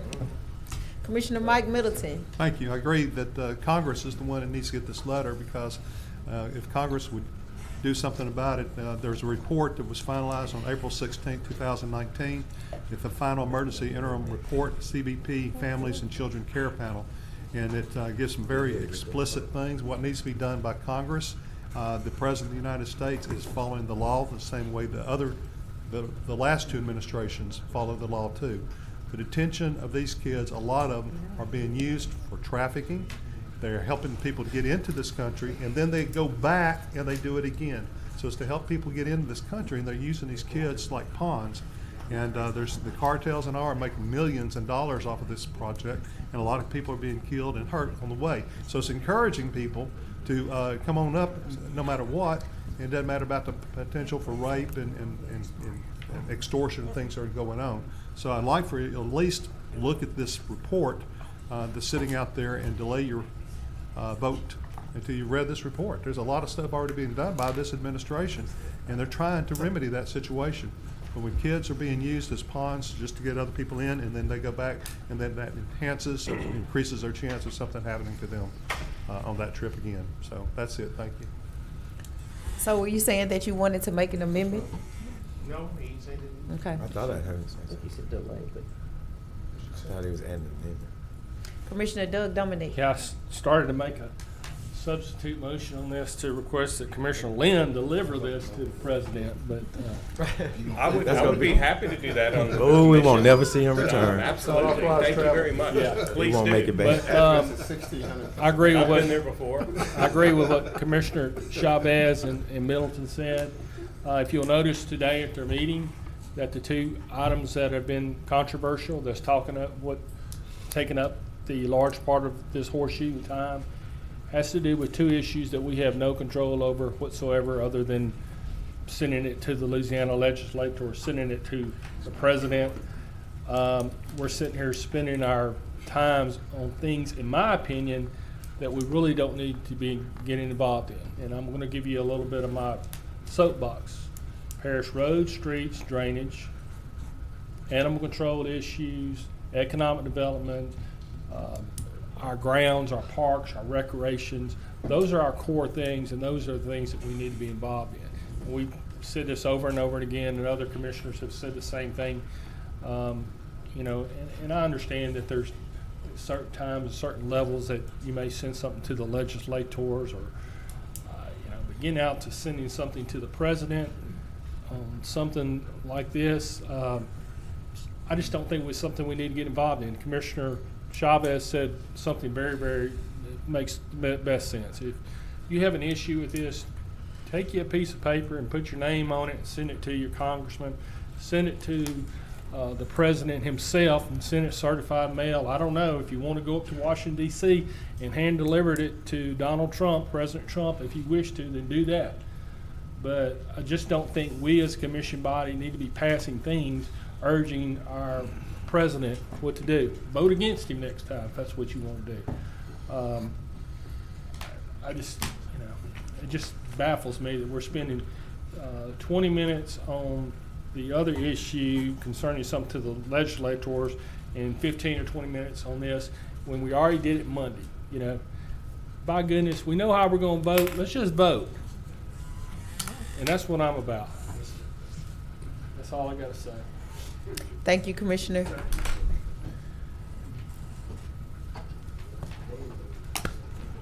Commissioner Lyndon B. Johnson. Thank you, ma'am. This one is really about something that has already happened in history in the past.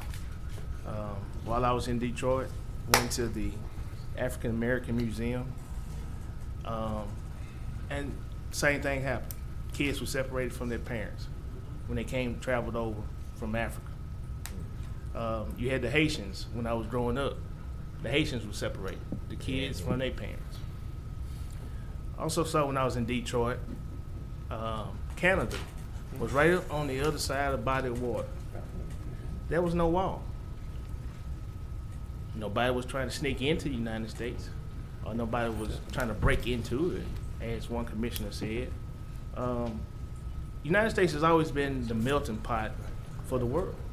People come here for land and opportunity.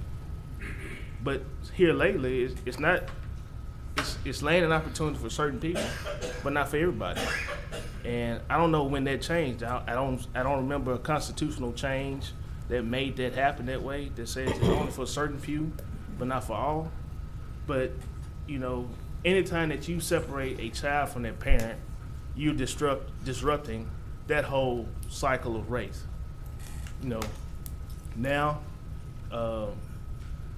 this is going to affect the Latinos for a long period of time, for the ones who did come over, and their children are back home, or they don't even know where their children are at, some of them. So, you just think about if you're a parent and your child was taken away from you because of some law that was put in place, how would you feel about that? You're looking for land of opportunity.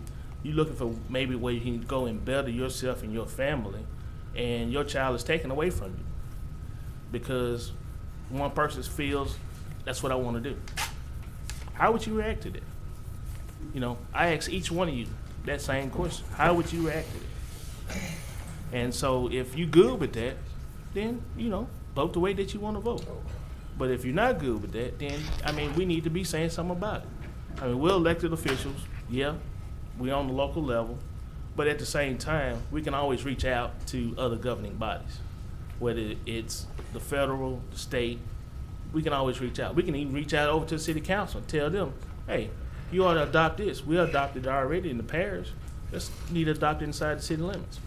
So it's not something that's way off that we're doing right now. It's just the fact that these are some things that some of y'all don't really want to address and talk about and vote on.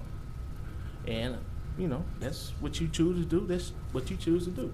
But when these issues come up, we can't kick the can down the road. We got to push the button. A lot of things are not our responsibility, so you say, but it is. Because what if they was migrating into Louisiana and then end up in Caddo Parish? It's our responsibility. So I'm just saying, let's do our job. If this issue comes up, there was a commission to put it on the agenda. We advanced it to the day. Vote on it. Vote your heart. This is about voting your heart. Thank you, Madam President. Thank you, Commissioner Lyndon B. Johnson. Commissioner Lewis Johnson. Thank you, Madam President. I agree with Commissioner Dominic. I think that it's obvious that we as a body should be, and we should be focused and try to be as mission-driven as we can be, and should be addressing those core issues that you identified. So I completely agree with you there. I am chiming in simply because the resolution itself simply talks about an immigration policy which would result in the separation of children from their parents. That's all that is before us. But for whatever reason, as opposed to addressing that, we've come up with crime. I think we all feel the same about crime. Okay. I think we all feel the same about doing what's right, about trafficking and using children as pawns. I'm opposed to that. Me too. Okay, but that is not the resolution. The resolution speaks pretty specifically to an immigration policy which would result in the separation of children from their parents. So I think that if I was to address it today, that is what I would be addressing, not those other issues that are obviously issues of concern and obviously attached in many ways. But as opposed to addressing that particular resolution, we're bringing in other things that is not being addressed by the resolution. The resolution does not say crime, nor does it imply that if you keep children and their families together, that it is a crime issue. So those other outside issues have been brought in, not from Commissioner Lynn's resolution, but from those who are opposing it. So if we were to address it, I would like for us to address our core issues and try and stay away from things such as this. But if we are going to address resolutions, I think we do ourselves a service by addressing those resolutions and not allow ourselves to be sidetracked or distracted by things that are not included in the resolution. Thank you. Thank That you, was Commissioner great. Lewis Johnson. Commissioner Matthew Lynn. I'd like to make an amendment to include every congressman in the state of Louisiana and our 2 senators. Second. And It's I'd been- like to speak on that. Okay, it's been moved by Commissioner Matthew Lynn, and it's been seconded by the chair to include all of Louisiana senators as well as our Congress people. Thank you. The Department of Health and Hospitals for the United States did a study, and they selected 2 psychiatrists in the United States to head this study up on the health and well-being and long-term mental health of children separated from their parents. And would these children create a greater tax burden on the citizens to the mental distress created upon them by being separated from their parents? So one of the 2 people in the United States that they chose was Dr. Pam McPherson, who oversees the mental health at Caddo Parish Juvenile Services. She also oversees Northwest Louisiana Human Services, which is the outpatient clinic for Ochsner LSU Medical Center.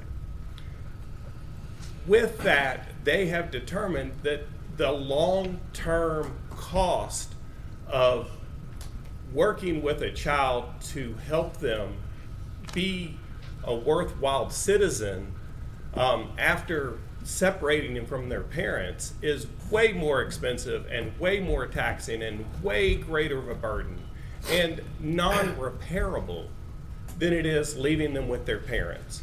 Now, I've heard separating a child from its parent and the parent is committing a crime, that happens all the time. However, you're dealing with a situation with if a person is committing a crime in Shreveport and they are a local Shreveporter or a Louisianian or a Caddo Parish citizen, more than likely they already have a network to take care of their child. And so there's a grandmother, there's a cousin, there's a friend, there's a network to take care of that child while that parent is incarcerated. And it is usually not both parents incarcerated and the children separated at the same time, and in the same situation, not speaking the language native to the area that they're in.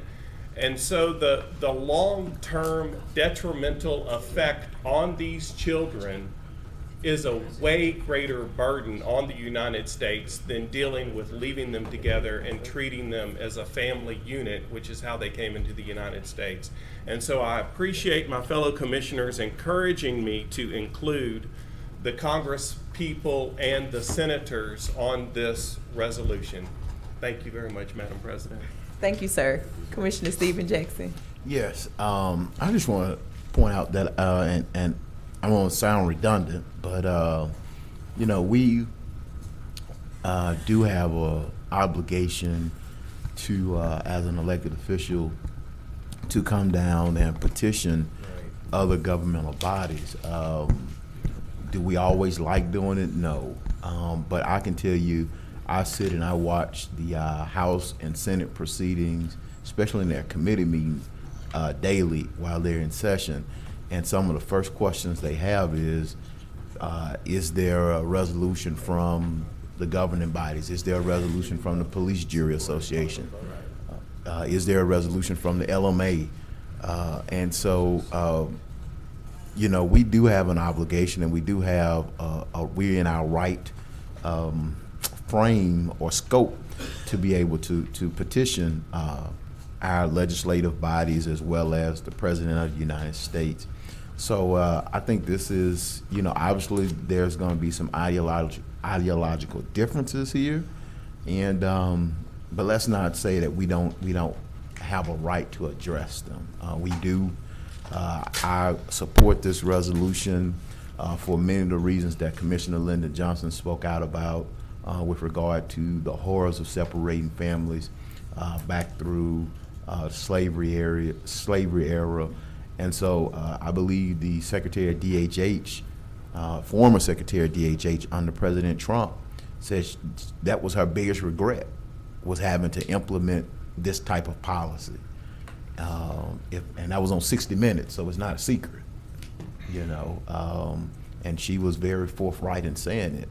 And so I think this is the right thing to do. It's a common sense thing to do, and vote your convictions. And I appreciate and applaud Commissioner Lynn for bringing this issue up today. And that concludes my comments, Madam President. Thank you, sir.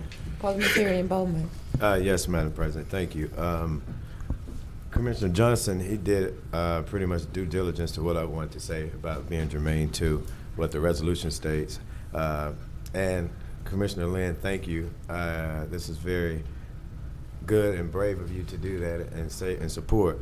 And so I'm glad you changed the language. That was the only other thing I wanted to say. But just like Commissioner Jackson said, I just want to say sometimes it does take us to represent, because although we may not have that congressional power of Congress or the presidential privilege to say whether or not a child can stay with their family, whether they're being an immigrant or not, or to build a wall or anything like that, whatever this policy may be, or any other president, one thing about it, we as commissioners or anybody else, we represent the very people that they represent, and that's the very people who are our everyday people, who are why any of us are in any of our positions. So yeah, we do need to send stuff. It's just the language and how we send things, but that's our job. Y'all get it together. Thank you. No. Thank you. Commissioner Lynn Carthorne. Thank you. I would not belabor the point. I think much has all been said as it relates to the substance of this resolution. But I will say and remind my colleagues that all politics are local. As the United States government, we represent a representative form of government. So what that means is essentially is that what transact in the United States Congress or the Senate comes from down upward. The founding fathers of this nation agreed to leave their businesses for a protracted period of time to establish laws that govern the entire nation. And so even as we are a part of the National Association of County Officials, they send resolutions to the United States government all the time. Some of those resolutions I'm in favor of, some of them I'm not, because they come out of various caucuses. And so the purpose of resolutions is only a mechanism by which an organized group exert their political power and influence legislation as they see it on a local level. Thanks. Absolutely. And I know the other commissioners that are on board have already spoken, so I'll pick up where you stop, Commissioner Carthorne. I agree that I always describe us as the fingers of government. If we do not take the lead on a lot of issues, it'll never make it to the head. So I thank you, Commissioner Matthew Lynn, for proposing this resolution. This is something that is very important to a lot of people, especially mothers. And I'm a mother, and I think I'm the only mother that's sitting amongst my colleagues today as far as commissioners. But I want to share a story with you, and I don't know if you saw this last night on Channel 3 News or if you got the email from the Providence House from Bernie Howard. But there was a woman who was living in a home with no running water, no electric. She had a hole in the roof and a hole in the floor. Animals were in the house. And the day that she called me, I was the first contact that she made, was the day we were having our intergovernmental meeting. She called because she didn't know what else to do or who else to reach out to. I'm telling you this story because she did not want to leave her 14-year-old child behind. When I advised her that the state could come in and take her child from her in those conditions, she pulled the plug. She didn't even want to talk about it anymore. So you think to what degree a person will go to stay with their children, to make sure that they are there to be a mother to their child in whatever type of conditions to make it better for them. They're willing to do that. So I would ask each of you to think about what you're saying when you're saying that you would rather not have a policy that will actually allow these kids to be separated from their parents. It's unacceptable. So I would definitely be supportive of this resolution. I will go to the White House and give it to President Donald Trump if necessary.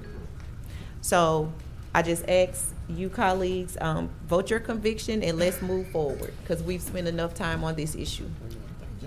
Second. And I agree with that. Thank you. Vice President Chavez, you've spoken twice. Right, I'm after Atkins. I don't think John was the first time. He hadn't.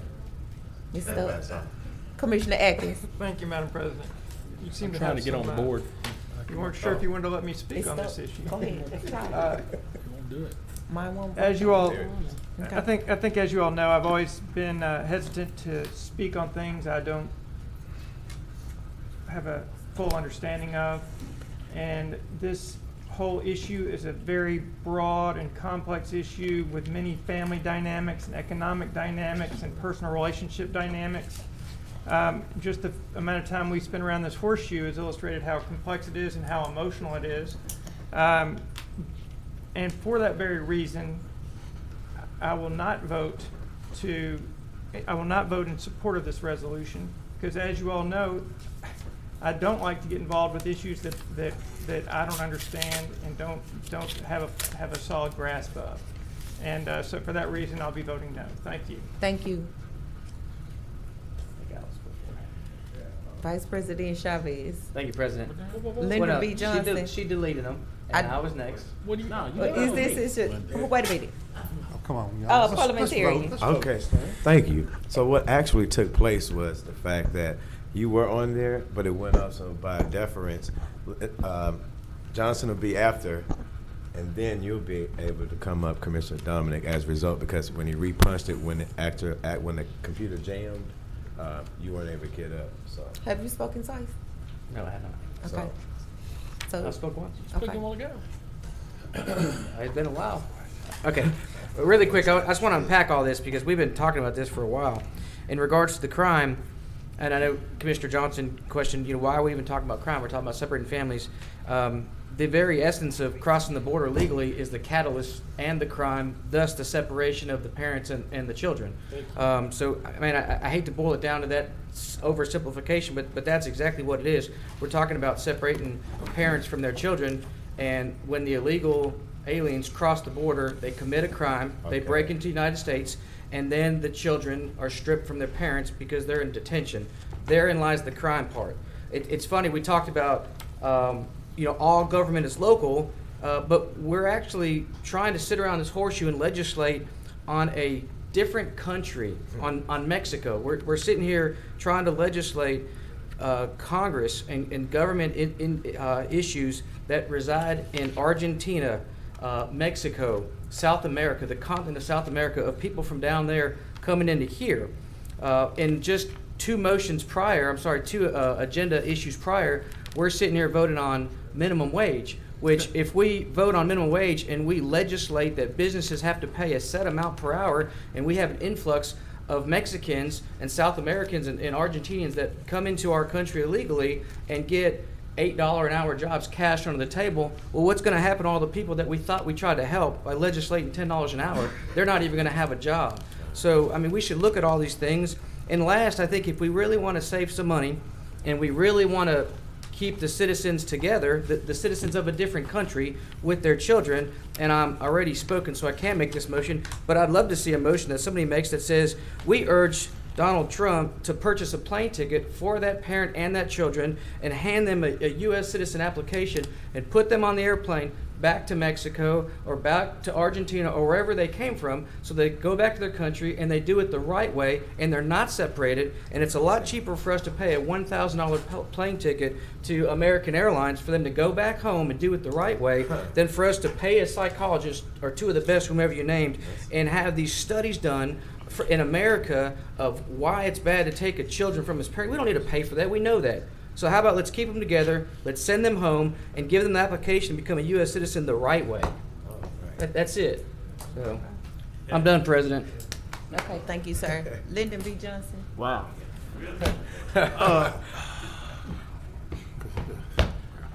I won't say something real bad, but I'm gonna call for the question so we can move on. Second. Hey, man. We was having good service. We're voting on calling for the question. Please vote. Who was the second, man?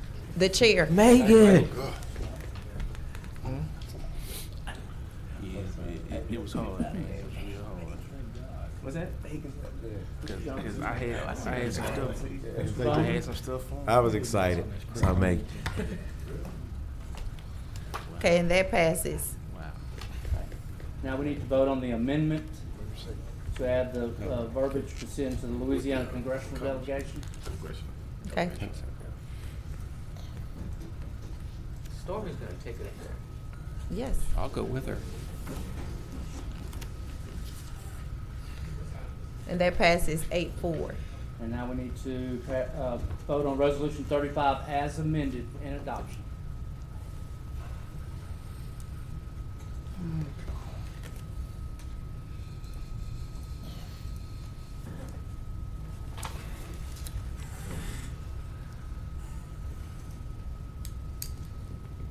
And that passes 7-4. Next item, Mr. Clerk. Next, we move to we have no old business, we move to new business. Confirm appointment to Ward 2 Industrial Board. So moved. Second. It's been moved by Commissioner Dominique and second by the chair. Commissioner Jackson, are you on the board? Yeah, we might as well add in Globo and add the Animal Service Board appointment as well. Second. Okay. I wasn't on there, but The way you stood, I'm sorry. yeah. Vice President Chavez. Thank you, President. On the Director Wilson, on the Animal Service Board, has that been sent to Animal Services Board for them to review that? That's the recommendation of the administrator Okay. per the charter. Per charter. Yes, ma'am. Thank you, sir. Per the ordinance, I'm sorry. Per the ordinance, right, Todd? Yeah, that's for the ordinance. Okay. Okay. That's all. All right. Thank you, President. All right. Please vote.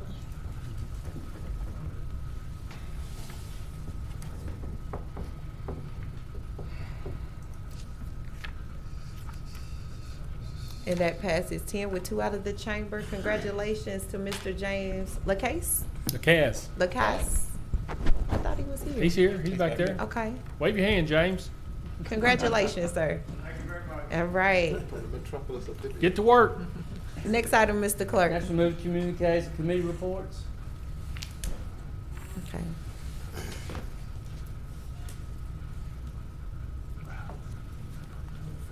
Commissioner Matthew Lynn.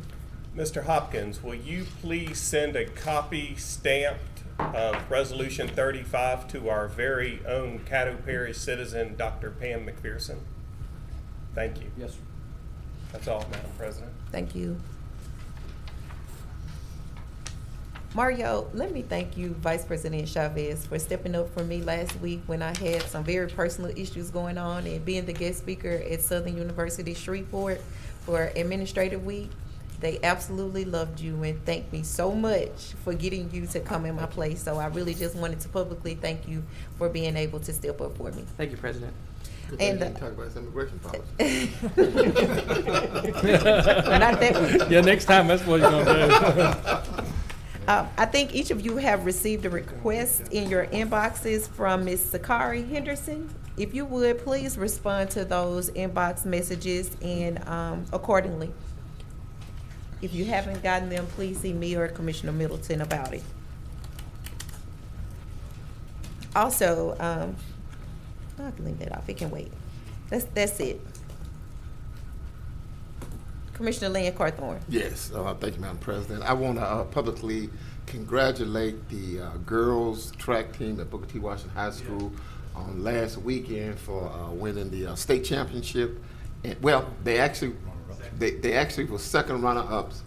They was edged out by Edna Carr out of New Orleans by 1 point. So they wound up being second place, state champion, District 4A, and but they did win 4 categories.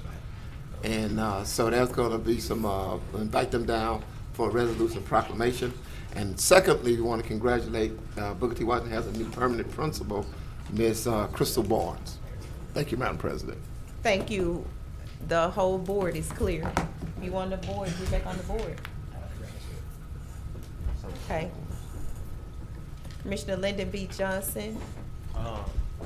Tim, I'm getting a bunch of text messages about Cross Lake and people riding by and looking and see that they don't see that the gates are open all the way. Can we make sure and verify with the city? I mean, I verified with the engineer that he verified with Barbara Fedderson that they were open on Monday. But I did during the meeting. I was looking, and Cross Lake is already at 173.21. So right. So it's coming up pretty fast, and they might have had it open Monday, but they might have started closing them off. Can we make sure that they open up? Yeah, I mean, I'll put the request in. Yeah, put the request in, and that because the lake is coming up real fast. Yeah, it that's actually about 4 feet today. Yeah, and the high from you, Matthew, was 177. 177. I already gave him that information. Yeah, and then March 10th. Yeah, and then Commissioner Watts, we're having a unified meeting tomorrow at 8:30. Thank you, sir. I just got the email. Also, I wanted to make sure that everyone knows to call 211 for information and leave those emergency lines of 911 open for real emergencies. Commissioner Johnson, were you done? Okay. I'm done. Commissioner Stephen Jackson. Yes, we will have a very brief, I guess, organizing meeting for the Housing Trust Fund after this meeting here, immediately on adjournment. I see Joe Arnold, CEO for Carter Federal Credit Union here, and I think we're going to be joined on the phone, if she hadn't gone off, but on the phone by Origins Bank representative. Also wanted to note that the Stony Hill Action Group will meet tonight, as well as the Allendale Strong Group will meet tonight. And I think it was referenced earlier today by Commissioner Gage, watched by the President, but I just wanted to wish all the mothers out there happy Mother's Day. This will be the first Mother's Day without my mother, but I definitely want to encourage you to enjoy the time and spend with your loved ones this weekend. Thank you, Madam President. Absolutely. Vice President Chavez. Thank you, President. Dr. Wilson, will you send that resolution to the not only the House but their senators for Louisiana? I know it's in the House this week, but it's going to go to the Senate in like 3 weeks. So I'd like to see them get it before they have to vote on it. So that they know. Yes, sir. Yes. So I appreciate that. Will you be attending? Yeah, I'll be down there. I'll be down there next week. We may want to take it with us. Print it out, and I'll be down there next week. Okay. That's perfect. We'll take care of it, but we'll have to file it first with the court and things. Good idea. Thanks, Todd. I'll piggyback off of Commissioner Jackson's for the Happy Mothers. I actually see my wife out there. That's a surprise. Thanks for coming to work today. So Happy Mother's Day to you for this weekend. And you, President, as well. I hope you're not going to let them get away with just that. Oh, no.